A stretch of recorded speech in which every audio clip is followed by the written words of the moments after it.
ఓం గం గణపతయే నమః.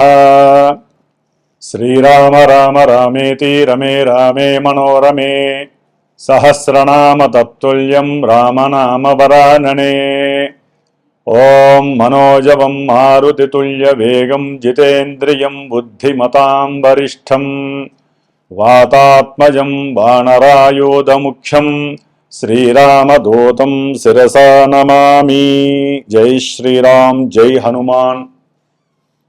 వీక్షిస్తున్నటువంటి ప్రేక్షకులందరికీ కూడా మనకి ఏప్రిల్ మాసంలో 2వ తేదీన ఈ యొక్క అంతరిక్షంలో కాలచక్రంలో ఉన్నటువంటి 12వ రాశి అయినటువంటి మీనరాశిలో శని భగవానుడితో కుజుని యొక్క కలయిక దాదాపుగా 41 రోజులు, అంటే మే 10వ తేదీ వరకు కూడా ఈ యొక్క కుజశనుల యొక్క కలయిక సంచారము మీనరాశిలో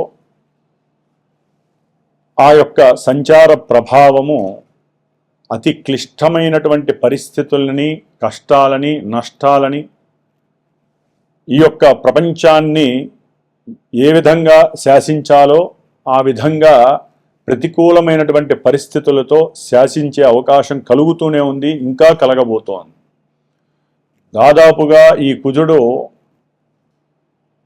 2వ తేదీ నుండి, ఏప్రిల్ 2వ తేదీ నుండి మరి 6వ తేదీ వరకు కూడా పూర్వాభాద్ర నక్షత్రంలో ఉండి 6వ తేదీ నుండి ఉత్తరాభాద్ర నక్షత్రంలో ప్రయాణం చేస్తూ దాదాపుగా ఏప్రిల్ 22, 23వ తేదీ వరకు కూడా ఆ యొక్క శని నక్షత్రంలో ప్రభావం ప్రపంచాన్ని అట్టడిగిస్తూ ఉంటుంది.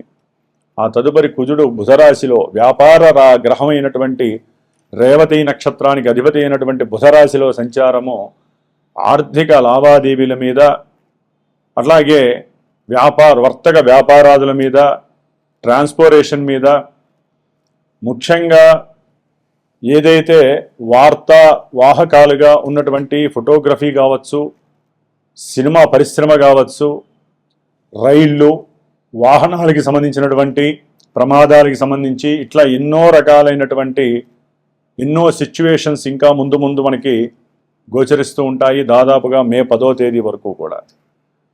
అయితే ఈ కుజశనుల యొక్క ప్రభావము అత్యంత తీవ్రతరమైనటువంటి పరిస్థితులు అందరూ గమనిస్తూనే ఉన్నారు.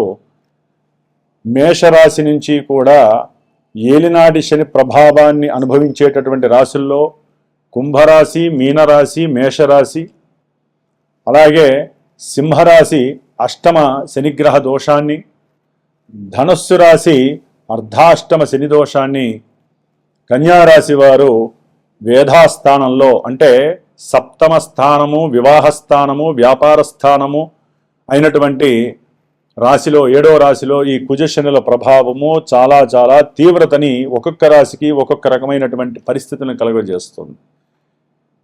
అయితే ఈ యొక్క శనిగ్రహ కుజగ్రహ దోషభూయుక్తమైనటువంటి దశలు, అంతర్దశలు ఎవరికైతే జాతకంలో జరుగుతున్నాయో, ఎవరైతే మేష వృశ్చిక రాశులు వారున్నారో, మకర కుంభరాశులు వారున్నారో, కుజనక్షత్రాలైనటువంటి మృగశిర, చిత్త, ధనిష్ట నక్షత్ర జాతకులు, శనిగ్రహ నక్షత్రాలైనటువంటి పుష్యమి, అనురాధ, ఉత్తరాభాద్ర ఈ నక్షత్ర జాతకులు, ఈ రాశులు, దశలు, అంతర్దశలు, ఇందాక చెప్పినటువంటి ఏలినాటి శనిగ్రహ దోషాలు, అష్టమంలో ఉన్నటువంటి కుజశనుల యొక్క ప్రభావం, వీళ్ళందరికీ కూడా ఒక్కొక్కరికి వారి యొక్క జన్మజాతకంలో ఏ విధమైనటువంటి దశలు, అంతర్దశలు కలుగుతున్నాయో ఆ ప్రభావం అంతా కూడా ఇక్కడ చూపిస్తూ ఉంటుంది మానసిక వికారాలుగా.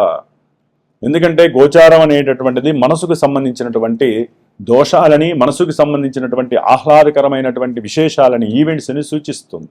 వాటిల్లో విద్య, వివాహము, ఉద్యోగము, వ్యాపారము, సత్సంతానము, అట్లాగే వికారాలుగా గనక చూసినట్లయితే గనక భార్యాభర్తల మధ్య ఎడబాటు, కోర్టు సమస్యలు, వ్యాపారంలో నష్టాలు, మోసాలు, కష్టాలు, చెరసాలలు, ప్రమాదాలు, విద్యా విఘ్నాలు, వివాహ యోగం దగ్గర దాకా వచ్చి చెడిపోవటము, సత్సంతానం లేకపోవటం, ఇట్లా ఎన్నో రకాలైనటువంటి తీవ్రతరమైనటువంటి పరిస్థితులన్నీ కూడా ఈ కుజశనుల యొక్క ప్రభావం వలన కలిగేటటువంటి పరిస్థితులు. ముఖ్యంగా ఈ రాశుల వారికి దీర్ఘకాలిక అనారోగ్య సమస్యలు పట్టి పీడిస్తూ ఉంటాయి. ప్రమాదాలు చాలా ఎక్కువగా సూచించేటటువంటి ఇందాక చెప్పినవన్నీ కూడా రాశులు నక్షత్రాలు ఏవైతే ఉన్నాయో అవన్నీ.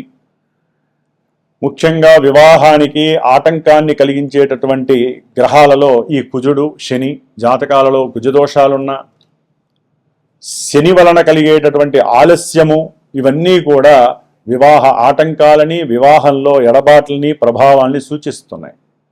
కాబట్టి ఉద్యోగాలలో ఎవరికైనా తీవ్రమైనటువంటి పరిస్థితులు ఎదురవుతున్నా, ప్రమాదాలు అధికంగా జరుగుతున్నా, భార్యాభర్తల మధ్య ఎడబాటు తీవ్రతరమైన, అసలు ఒక రకమైనటువంటి ఎన్నో రకాలైనటువంటి తీవ్రమైనటువంటి మానసిక ఆలోచనలు వలన అనారోగ్యం పాలవుతున్నా తప్పకుండా వీరందరూ కూడా ఈ యొక్క వీడియోని చూస్తూ పూర్తిగా ఆ రాశి యొక్క ప్రభావం ఏ విధంగా ఉంటుందో మనం సూక్ష్మంగా తెలియజేసుకుంటూ, మరి వీరందరికీ ఉపశమనంగా ఉండటానికి ఏప్రిల్ 21వ తేదీ మరి మంగళవారం రోజున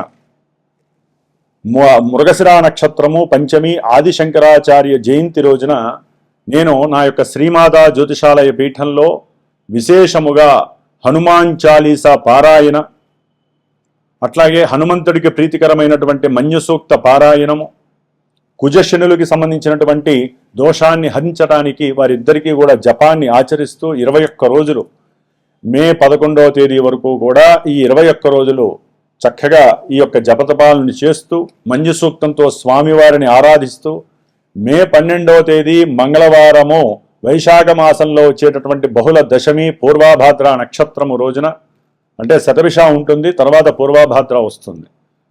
కాబట్టి ఈ 12వ తారీఖు హనుమత్ జయంతి, హనుమంతుల వారి యొక్క విశేషమైనటువంటి పుణ్య దినము కాబట్టి ఆ రోజున స్వామివారికి సీతారాముల వారి యొక్క అష్టోత్తరాలతో హోమము, అట్లాగే మృత్యుంజయ పాశుపత హోమము, హనుమంతుడి యొక్క పాశుపత హోమము, ఎవరైతే నవగ్రహాలు పరంగా ఇబ్బందులు పడుతున్నారో వారందరికీ నవగ్రహ ఉపశమనం కలగడానికి నవగ్రహ హోమము, మహాగణపతి సుబ్రహ్మణ్య హోమము, అలాగే ముఖ్యంగా వివాహపరంగా ఎవరైతే ఆటంకాలు ఎదుర్కొంటున్నారో, ఆలస్యాలు సూచిస్తున్నాయో వారికి వివాహం కావటానికి, వివాహమై ఎవరైతే విడిపోయి నానా ఇబ్బంది పడుతున్నారో, కోర్టు పరమైనటువంటి సమస్యలు, అన్నదమ్ములైతే కనుక గృహ సంబంధిత సమస్యలు, కొంతమంది రియల్ ఎస్టేటర్స్ అయితే కనుక వ్యాపారాలు లేక ఇబ్బంది పడేవాళ్ళు, వీళ్ళందరూ కూడా ఈ యొక్క కార్యక్రమంలో మీ వంతుగా మీరు కూడా పాల్గొనడానికి ప్రయత్నం చేయండి. ఇది సామాన్యమైన విషయం కాదు.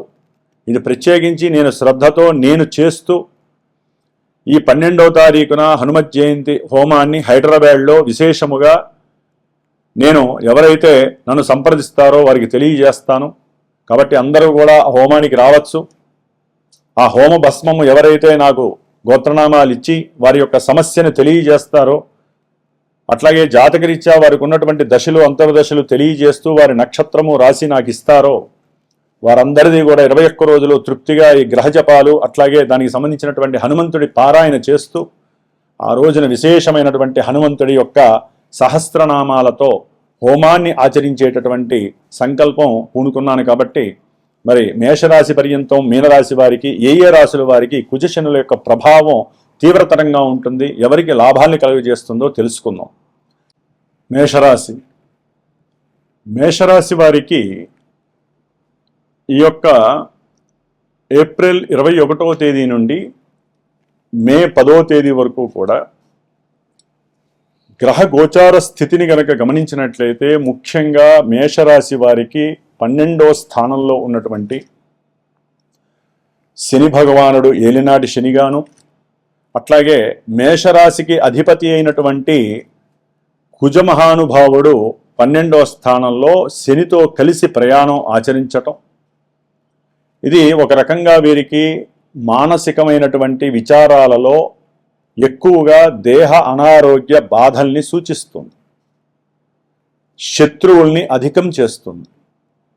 అవసరం లేనటువంటి వాళ్ళు కూడా మన మీద పడి ఏడవటాన్ని సూచిస్తోంది. నరఘోషలు అధికమయ్యి దాని ద్వారా గృహంలో మీ అన్నదమ్ముల మధ్య కావచ్చు, అక్క చెల్లెల మధ్య కావచ్చు, మీరు ఏదైతే ఉద్యోగం చేస్తున్నారో, వ్యాపారం చేస్తున్నారో వాళ్ళ యొక్క ఐక్యత తగ్గటం, మీ కింద పనిచేసే వాళ్ళు కూడా మీకు శత్రుత్వంగా మారటం, ఒక రకంగా మీకు భయము, ఆందోళన అధికమయ్యే అవకాశం ఎక్కువగా కనిపిస్తోంది. మీరు అనుకున్నటువంటి ఏ కార్యక్రమం బలవంతంగానైనా సరే, నేను చెయ్యాలనుకున్న ఆలోచనతో నేను చేసే ప్రతి కార్యక్రమం చెయ్యాల్సిందే అని మీరు తప్పనిసరి అనుకుంటారు. కానీ ఎన్నో ఆటంకాలు, ప్రతిబంధకాలు, విఘ్నాలు కలుగజేయటంలో ఈ కుజుడు, శని ప్రధాన పాత్ర వహిస్తున్నారు. మీరు ఎప్పుడో చేసినటువంటి తీవ్రమైనటువంటి కొన్ని సమస్యలకి ఈ రోజుల్లో మీరు లేనిపోని చెరసాల బంధనం, కొంతమంది జాతకంలో కూడా అవయోగాలు సూచిస్తే వారు చెరసాల బంధనం అనుభవించాల్సి వస్తుంది. అట్లాగే ఏదో ఆలోచిస్తూ ఆకస్మికంగా వ్యాపార ప్రయత్నమై, ఉద్యోగ ప్రయత్నమై, ప్రమోషన్ రీత్యా కానీ ఏదైనా సరే దూర ప్రాంతాలకి ప్రమోట్ అయి వెళ్ళేటటువంటి ఉద్యోగస్తుల్లో కొంతమందికి మరి వాహనపరమైనటువంటి ప్రమాదాలు సూచిస్తున్నాయి. కాబట్టి మేషరాశి వారికి అనుకున్నటువంటి వ్యవహారాల యందు కార్యసిద్ధి జరక్క మనో ఆందోళన తీవ్రతరమై, బంధువులతో లేనిపోని సమస్యలు, గొడవలు, చికాకులు దూరం చేసుకోవటం, అట్లాగే అనుకున్నటువంటి సంకల్పము సిద్ధించక వీరు అది అంతా కూడా మనసు మీద ప్రేరేపితం అవటం వలన దీర్ఘకాలిక కొన్ని అనారోగ్య సమస్యల పాలయ్యే అవకాశం ఉంటుంది. మీరు చేసేటటువంటి ఉద్యోగాదుల్లో కూడా మీ మీద పని ఒత్తిడి ఎక్కువ అవటం వల్ల కొంతమంది ఉద్యోగానికి రిజైన్ చేయొచ్చు. కొంతమంది ఎవరో తెలియనటువంటి అంతర్గత శత్రువులు నేను చేసే ఉద్యోగ స్థానంలో ఉన్నారు కాబట్టి నేను ఈ ఉద్యోగానికి నేను ఉండలేను అనుకోని వాళ్ళంతా వాళ్ళు కొంతమంది వాలంటీర్గా బయటకు వచ్చేస్తారు. కొంతమందికి అయితే కనుక మీరు చేస్తున్నటువంటి ఉద్యోగాదుల్లో కింద ఎవరైతే ఉంటారో, అది ఎవరైనా సరే రియల్ ఎస్టేట్ బిజినెస్ కానీ, లేకపోతే ప్రొఫెషనల్గా ఎవరైనా సేల్స్ ఎగ్జిక్యూటివ్స్ కానీ, సేల్స్ మెన్స్ కానీ, లేకపోతే ఎవరైతే కనుక వాహనాన్ని నిత్యము చోదకం అంటే తోలుతూ ఉంటారో వాళ్ళందరికీ కూడా కొంత ఇబ్బందికరమైనటువంటి పరిస్థితులు గోచరిస్తున్నాయి. ఉద్యోగరీత్యా ఎన్నో సమస్యలు కలుగుతున్నాయి. కాబట్టి ఈ యొక్క అనారోగ్య సమస్యలు, ఉద్యోగపరితమైనటువంటి సమస్యలు, వృత్తి ఉద్యోగాల్లో మార్పులు, గృహ మార్పులు, ఏదైనా నిర్మిస్తున్నటువంటి గృహము ఆగిపోవటము లేకపోతే కూలిపోవటము, దానిపైన పెట్టినటువంటి పెట్టుబడి మీకు తిరిగి రాకపోవటము, అనుకున్నటువంటి స్నేహితులు మిమ్మల్ని మోసం చేయటం, వారి ద్వారా ఎక్కడికైనా దూర ప్రాంతానికి వెళ్ళేటప్పుడు లేనిపోని కొన్ని మాదక ద్రవ్యాలు సేవించడం ద్వారా ప్రమాదాలు తీవ్రంగా మీరు ఎదుర్కొనేటటువంటి పరిస్థితులు కనిపిస్తున్నాయి. భార్యాభర్తల మధ్య ఎడబాటు చాలా ఘోరమైనటువంటి పరిస్థితులను కనిపిస్తోంది.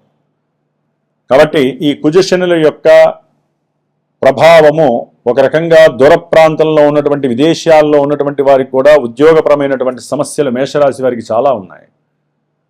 కాబట్టి వీరు ఈ సమస్యల నుంచి బయటపడటానికి నేను ఇందాకే ఏ విధంగా అయితే తెలియజేశానో ఆ యొక్క హనుమంతుల వారి యొక్క పూజా ధర్మంలో మీరు కూడా పాల్గొనే అవకాశం తీసుకొని ఈ 21 రోజులు, ఈ 23 రోజులు కూడా మీకు కలిగేటటువంటి తీవ్రమైనటువంటి ఎన్నో సమస్యల నుండి ఎదుర్కొని ఈ యొక్క 21 రోజులు చేసేటటువంటి పూజా ఫలితము మీకు సంరక్షించేటటువంటి హనుమంతుడి యొక్క రక్షాకవచంగా మీరు భావించి చేయించుకునే ప్రయత్నం చేయండి. మేషరాశి వారు ముఖ్యంగా ఈ మే 10వ తేదీ వరకు కూడా శ్రీరామ రక్షా స్తోత్రము తప్పకుండా ఒకసారి చదవండి. హనుమాన్ చాలీసా రోజు 11 సార్లు చదవండి.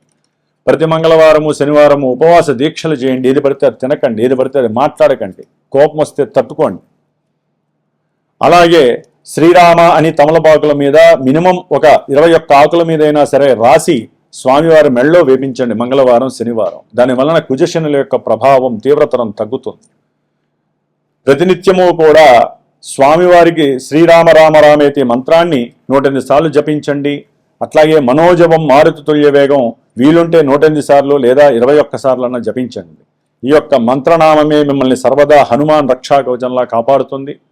ఈ మంత్రాలతో కూడినటువంటి ఈ హోమము, ఈ పూజలు, ఈ యొక్క కుజశనుల యొక్క జపము ఏదైతే పీఠంలో నిర్వహిస్తున్నానో అది మీకు బహిర్గతమైనటువంటి మంత్రపరమైనటువంటి రక్షణ కలుగజేసే కవచంగా ఉపయోగపడుతుంది.